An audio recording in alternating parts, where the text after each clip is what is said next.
All right, well, joining us on the line today is Dr. Chuck Missler. Chuck is the founder of the Koinonia House Ministry, originally based in Coeur d'Alene, Idaho, and recently moved to the beautiful country of New Zealand.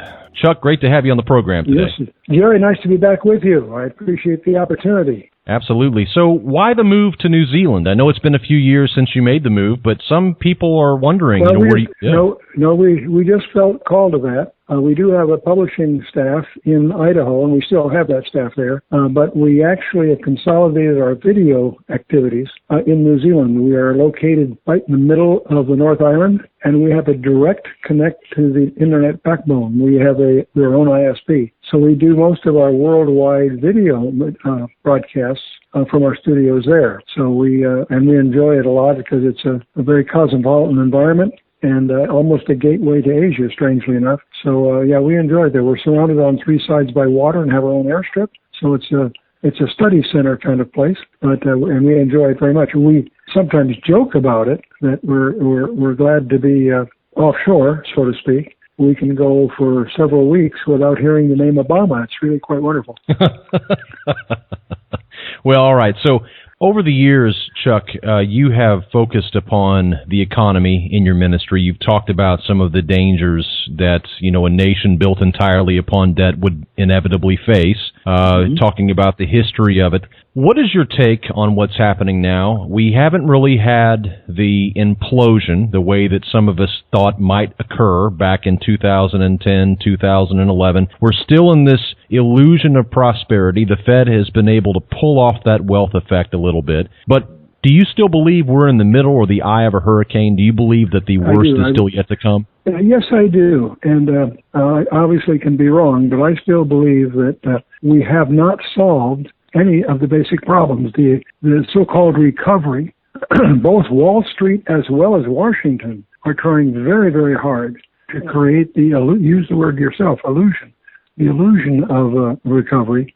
The truth of the matter is we have very, very serious fundamental economic problems. The thing that concerns me the most is the excessive debt. McKinsey, global studies people, did a study trying to make an estimate of the entire wealth of the planet Earth, came up with a number of about over 200 trillion in value. And what makes that number so provocative is the debt of the United States is larger than that. We always talk about the 17 trillion. The thing that we always ignore in some of those estimates is our unfunded debt, the entitlements and whatnot. Yeah, all the entitlements. Yeah, and so we're sitting really on an actual debt of the U.S. is about, last estimate I heard was about 211 trillion, and those are huge numbers. And the real problem is that if you do the math, there's no way that can ever be repaid with any legitimate currency. So somewhere along the way, there's going to be some kind of huge, gigantic correction. Now, we don't know two things. We don't know the form that's going to take, and we also don't know the timing. But the fact that it has an inevitability about it is what concerns me. And I guess what really concerns me most of all the population groups that we know of, the ones that are least prepared for what's coming are the citizens of the United States. In Europe, they have a sense of urgency because they have memories of tanks going through their backyards. In other words, they've actually experienced the turmoil of the past. In the U.S., we tend to look at these things more academically. But the truth of the matter is the economic predicament that we're facing, we haven't prepared anything. What bothers me, Jerry, is that even the measures we use are misleading. We keep measuring things by consumption, the consumer price index. So we consume more than we produce. And the difference between that, of course, is debt, and that keeps growing. Our problem is we've got too much debt. Our solution is to add more debt, and I don't see any reversal of that on the horizon. And so that's just one perception. A second perspective that I regard as fundamental is that, for many decades, when we do a question and answer period into speaking publicly and so forth, the questions that come up always include someone will ask the question, why hasn't God judged America? And for 4 or 5 decades, I've always hidden behind Genesis 12, verse 2 and 3 for my response. That we have been shielded from an overdue judgment because we bless Israel. For the first time in my entire history, our official posture is against Israel. that makes me very uncomfortable, not for Israel, because Israel's, God has them in the palm of his hand, and he's laid that all out. But I think the shield, in my mind, the shield at least that I used for almost 5 decades to forestall overdue judgment is our commitment to Israel's right to exist. The fact that Chuck, for the first time in our history, we turned against him. Chuck, unpack that for a moment, because whenever the average hearer listens to that and they say, well, America has turned their back on Israel, what are you referring to specifically? First of all, the fact that we officially have in the past stood for Israel's right to exist. But let's just stand back and take a good look at our country. We outlaw the Word of God in our schools. We outlaw any naming of him in any public place. We've done everything we can imagine to undo or insult the very institutions that he has established. And even to the extent of the attack on marriage.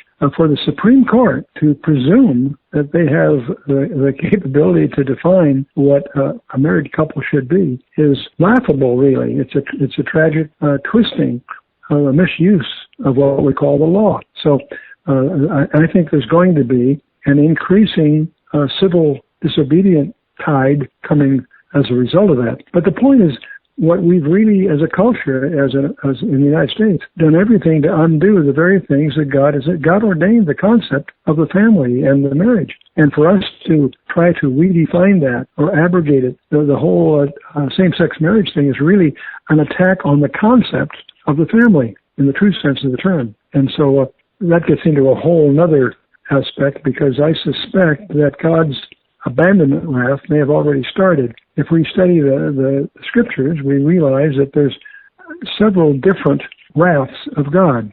There's the eschatological wrath that we see from Revelation 6 to 19. There is his cataclysmic wrath, if you think of Noah's flood and those kinds of things. But one of the techniques that God does indulge in is generally called the abandonment wrath. That's what he did to Samson on that last visit to Delilah. Can you imagine the terror in Samson when he attempted to break loose again and couldn't, and realized that God had abandoned him? What terror must have struck as he realized his predicament then? The same thing happens to the northern kingdom when God commissions Hosea from the south to go up there and lay out his indictment of the northern kingdom. He did not go up there from Hosea chapter 4 through 14. It isn't a preachment, unless you change, this is going to happen. No. It's a layout of what's actually been ordained to happen because you've joined yourself to idols. In fact, the way God expresses that, the summary passage is, leave Ephraim alone. He's joined to idols. So what God does, he simply removes his protective hand from the northern kingdom, and the Assyrians eliminate them from the pages of history. And the same thing happens to the southern kingdom a century later under Habakkuk. The point is, one of the things that God seems to do is simply to remove his hand of protection. And what's really a shock is if you look at the book of Romans, chapter 1, from verse 18 to the end of that chapter, you discover there is a specific curse that God puts on a people that refuse to accept him as a creator. It's interesting. God has many jealousies, but his number one jealousy is his role as creator. And he has spelled out in the last half of Romans 1, he spelled out a specific judgment that he uses on a culture that fails to acknowledge him as creator. 3 times, I always thought that passage was about homosexuality. It's not really. What it's about is 3 times God says, I will give them over to that which is inconvenient, and so forth. It is a judgment, strangely enough. And that judgment is the widespread impact of homosexuality. And that whole passage from Romans 1, verse 18 to the end hammers that home. And so as I watch this strange predicament, I see the church has been asleep at the switch, that they have allowed themselves to have this same-sex marriage thing get approved all over the place. And it's a huge mistake. A huge mistake. My guest today is Dr. Chuck Missler. He's the founder of the Koinonia House Ministry.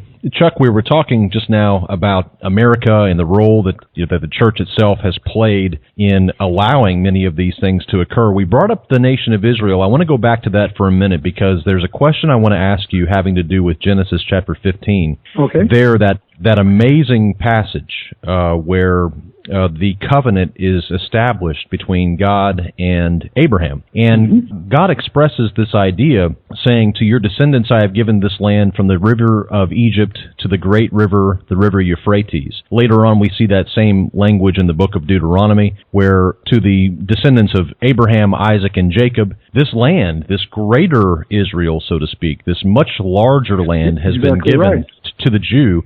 So how do you reconcile that with the current borders of Israel? How do you reconcile that? I suspect there's going to be an extension. Many people suspect that it may derive from Psalm 83, but there is apparently a success described by the psalmist in Psalm 83, in which he pleads with God to do something, because in fact, what it specifically focuses on is a group of nations that are the immediate neighbors of Israel. They're listed there, actually, and dealt with in detail. But the point is, from that psalm and for that petition that the psalmist puts forth, there is an expectation of some of us. I think this has been popularized by Bill Salas and others in terms of being a precedent condition to the very famous passages in Ezekiel 38 and 39. And when we contrast those two things, they're very different.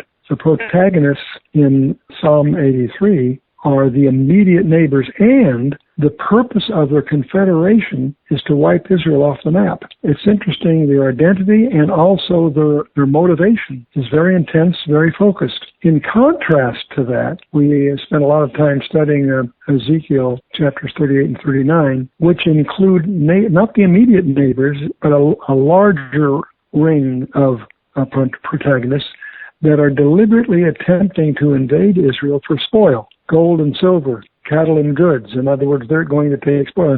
In the Ezekiel passage, Ezekiel 13, God intervenes to prevent that invasion. And it's obviously a very famous passage because it seems to allude to the use of nuclear weapons, especially in chapter 39. But the point is, I guess, is that there are some of us that suspect that the Psalm 83 event is a necessary prelude to making Israel the target for spoil. And so that doesn't mean we're correct, but I tend to lean in with those that tend to see Psalm 83 as a preceding condition well in advance of Ezekiel 38 and 39. Now, there are many good scholars, I'll use Hal Lindsey as the best example, who believe that the Ezekiel 38 passage is part and parcel of the Armageddon scenario. But there are a few of us that have a little different view. We think that it's more precedent to the, so those are just, timing perceptions that I think good scholars have room to disagree on. So, sure. But in answer to your question there, I think the destiny of Israel's borders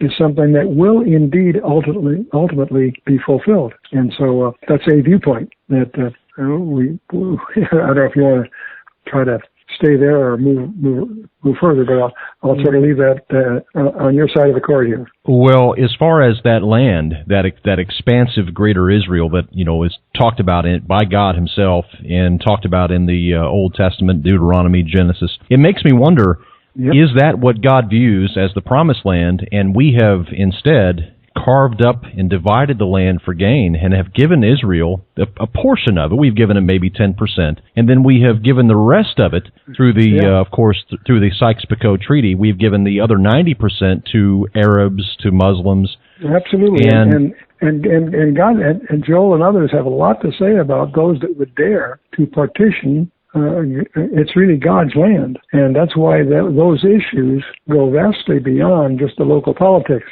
And I think it makes me wonder. Yeah, it makes me wonder, Chuck, if the dividing of the land occurred around Sykes-Picot, and that in some strange, very bizarre way, ISIS, in some ways, is removing those former boundaries that used to exist through Sykes-Picot that the West had imposed upon the land of "quote-unquote" Greater Israel. That's interesting. That's a very interesting point of view. I think all of us are watching that with great fascination because there's a destiny that should unfold.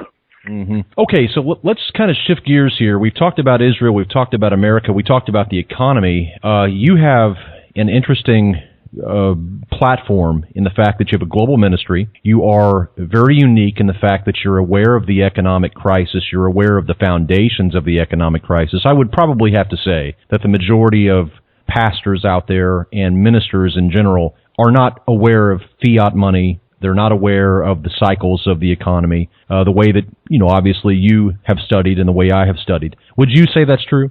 Oh, very much so. In fact, we just published a refreshment, updating of the four horsemen of the apocalypse. The white horse, the red horse for war, and perhaps the most provocative of the four was the black horse, which deals with famine and inflation. And it's really a shocker to unpack, especially that third horseman in terms of the classical four horsemen of the apocalypse.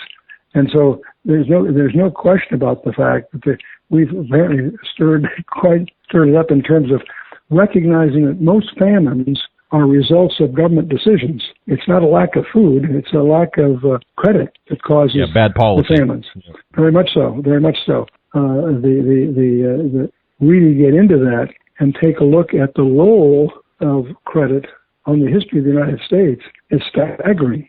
It gets you into the whole Jackson thing. It gets you into the whole founding of the Federal Reserve, which is neither federal nor reserve. And it's astonishing how few people really understand the dynamics of the Federal Reserve and what it really means. But it's interesting that even it's running out of options to try to keep things going. So the whole predicament is detailed in Behold the Black Horse series.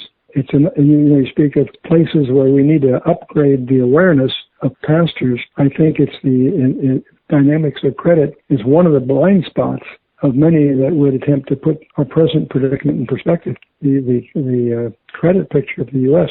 is bizarre and strange, and a lot of us, it's a time I don't think we can be too glib with answers. We really have to just do our homework and watch what's going to unfold here. My guest today is Dr. Chuck Missler. He is the founder of the Koinonia House Ministry. You can find him online at khouse.org. That's khouse.org.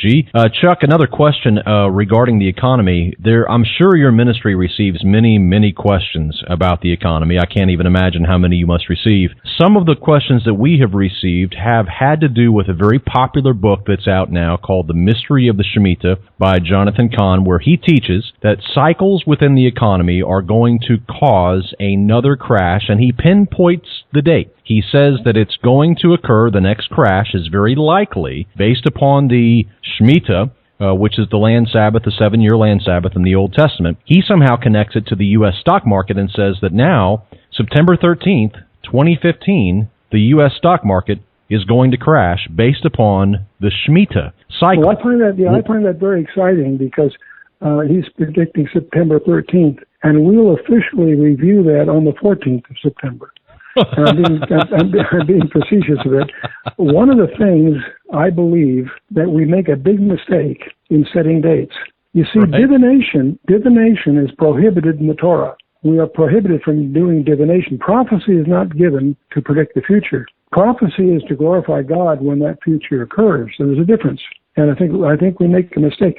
See, one of the problems he has with the Shemitah is that we're not sure of the grid and we're not sure of the timing. There are lots of different rabbinical presumptions that go into those forecasts. The truth of the matter, they didn't keep it, and so we don't know where the grid is, where to link it, if you will. And they even argue whether it's a 49 or 50-year cycle. That's a whole other discussion. But the point is, there are issues there that he glosses over that need better answers than we have. So that's why I think we should need to keep in mind that the purpose of prophecy is to glorify God when it happens. We are prohibited expressly from doing any date setting. And I think that's a surprising mistake of a good scholar to come out with those kind of markers, if you will, because we're only a couple months away from seeing what really comes. There is another thing that everybody overlooks, just to give you another path here before we tie off this broadcast. There's another event that nobody seems to talk about that we have said for more than several decades is missing from our prophetic scenario, and that's the role of Babylon. And there's a lot of people that try to take it allegorically. There's some that take it literally. I think both are true. And I think that the judgment that Isaiah talks about in chapters 13 and 14, and that Jeremiah details in chapters 50 and 51, have yet to happen, where Babylon is destroyed, the building materials will never be reused, and it'll never, from that point on, ever be re-inhabited. And that's never happened in history. Babylon is there. There are ruins that have been reused, and there's a whole destiny clearly specified in Isaiah and Jeremiah. That has never happened. Now, what that means is, if we take the Bible seriously, as I think you and I do, then that implies that those predictions have yet to be fulfilled, which means that somehow Babylon, the city on the banks of the Euphrates, a literal city, is going to reemerge in significance economically, religiously, and politically. And that doesn't happen overnight. That's something that will take some time to unfold. But it's something that I look for because it is yet to happen. And that's another element that sits between us and the final climax. Are we living in the end times? I really believe it. As I've often said, I believe that we are being moved into a period of time about which the Bible says more than it does about any other period of time in history. So it's our job not to predict the future, but it is our job to prepare for the coming storm. And I think it's a good time for all of us to go back and re-examine our favorite prophetic passages and put them in perspective and watch it unfold. Because I think there's going to be events occurring in the next 12 to 18 months that are just too breathtaking to try to predict. Very interesting. One final question, Chuck, before we have to let you go. It has to do with something that happened this week. The Drudge Report, a very popular conservative news outlet, ran a story from Charisma News asking the question whether Pope Francis was the Antichrist. And of course, this is the kind of fodder that Americans have, loved to focus on. It's a lot of speculation, of course. But a major part of your ministry over the years has been dedicated to the study of Bible prophecy. I wanted to get your take. Pope Francis is on his way to America. He'll be speaking here in September. There is a feeling within the United States that, just as you said, we are on the cusp. The next 12 to 18 months, something feels awry. Something certainly feels strange. What's your take on Pope Francis, all the things that he's been saying? How do you view him? He's the first. I think it's important to understand the peculiar role within the Vatican of the Jesuits. And what we're seeing unfold before us is the first pope ever that was a Jesuit pope. And his predecessor abdicated, and Tom Horn and Chris Putnam did a book on the Petrus Romanus, the succession, and they predicted that the then sitting pope would abdicate, and a year after they published it, that's exactly what he did do, and he abdicated. And he's now in charge of the Vatican Observatory, which is preparing itself to receive an alien visitor, strangely enough. Now, that's too bizarre to swallow too quickly without breaking into it, but you discover that the current pope, he calls himself Francis, is a Jesuit, the first Jesuit to be in hold office, which tells you there's been some huge fundamental changes within the Vatican structure. So there's a lot going on. And Tom Horn and Chris Putnam have done a couple of books, an Exo Vaticana being perhaps one of the most provocative ones. So that's a way we can go do some homework there, because they are very competent watchers, if you will. Malachi Martin was murdered because he predicted some of these things, and the Satan worship that goes on inside the Vatican and so forth. So the point is there's a whole, you can spend a lot of energy trying to focus on that, but clearly there's some fundamental changes going on. But again, I think we're best served by doing our biblical homework and staying on the sidelines and just watching, and be cautious about making forecasts. Good for you. Thank you so much, Chuck. My guest today, Chuck Missler, the founder of the Koinonia House Ministry, who I have heard that Robert Downey Jr. even follows quite closely, khouse.org. We're approved by Iron Man. That's right. Yes, he's conspicuously plugged us very colorfully. We get a lot of kidding about that. But there is a long history, and a very positive history with him. That's good. So anyway, I appreciate the opportunity to be on your program, and I'll be glad to be responsive in the future if it serves a purpose. But in the meantime, let's really take the Bible seriously and do our homework. Chuck, in the final moments, would you share with our audience how they can contact you and learn more about your work? Well, we have a website in the U.S. called khouse.org, khouse.org, and we also maintain a international one in New Zealand, kitrust.org, then trust.org. And we have literally hundreds of hours of materials available on those different passages there. And our main issue is to get people excited about the Bible, and our real goal is to try to repair the biblical illiteracy, not only in the pews but also in the pulpits. I think the great tragedy to the American church especially is that we as practitioners have failed to really learn our Bibles. And that's why that's been our primary thrust for 5 decades now, is to take the Bible seriously with a very high hermeneutic. We think that it's the most exciting discovery we can make. So I'll leave you with that, my friend.